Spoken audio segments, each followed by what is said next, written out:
या देवी सर्वभूतेषु लज्जारूपेण लक्ष्मीरूपेण संस्थिता नमस्तस्यै नमस्तस्यै नमस्तस्यै नमो नमः। ओम श्री गुरुदेवाय नमः। माता भगवती देवी नमः। वेद माता देव माता विश्व माता गायत्री देवी नमः। श्री गणेशाय नमः। श्रीमन् महाकालाय नमः। स्थान देवताभ्यो नमः। क्षेत्रपालेभ्यो नमः। पूजन के लिए सपत्नी का आना पड़ेगा। पूजन हो गया, एक जोड़े से चाहिए। आइए, जब तक प्रज्ञा पुराण के पूजन की तैयारी हो रही है तब तक हम भगवान के नाम का संकीर्तन करते हैं। जो पल हमारे सम्मुख यह अविस्मरणीय पल जो हम देख रहे हैं, सुन रहे हैं, यह हमेशा के लिए परमात्मा का वरदान बन जाए, इसके लिए आइए हम सभी मिलकर भगवान के नाम का संकीर्तन करेंगे। जय जय राधा रमण हरि बोल। जय राधा रमण हरि बोल। जय जय राधा रमण हरि बोल। जय जय राधा रमण मिलके बोलेंगे, जय जय राधा रमण हरि बोल। जय जय राधा रमण हरि बोल। जय जय राधा रमण।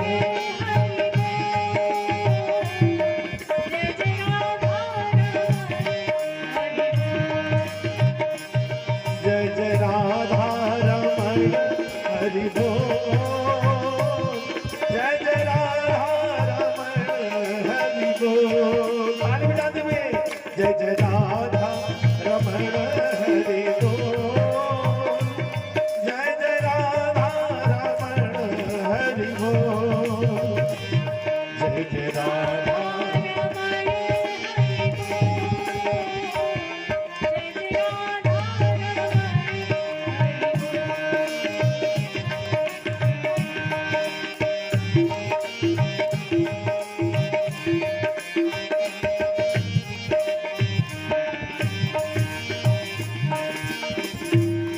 नवनागर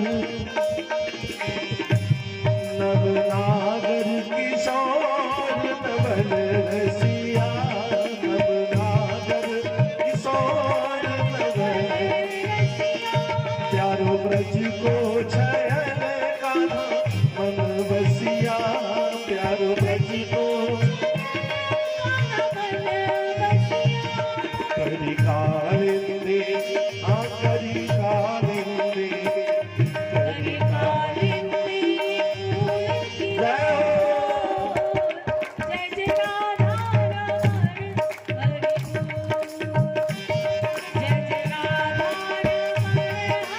हरि बोल। जय जय राधा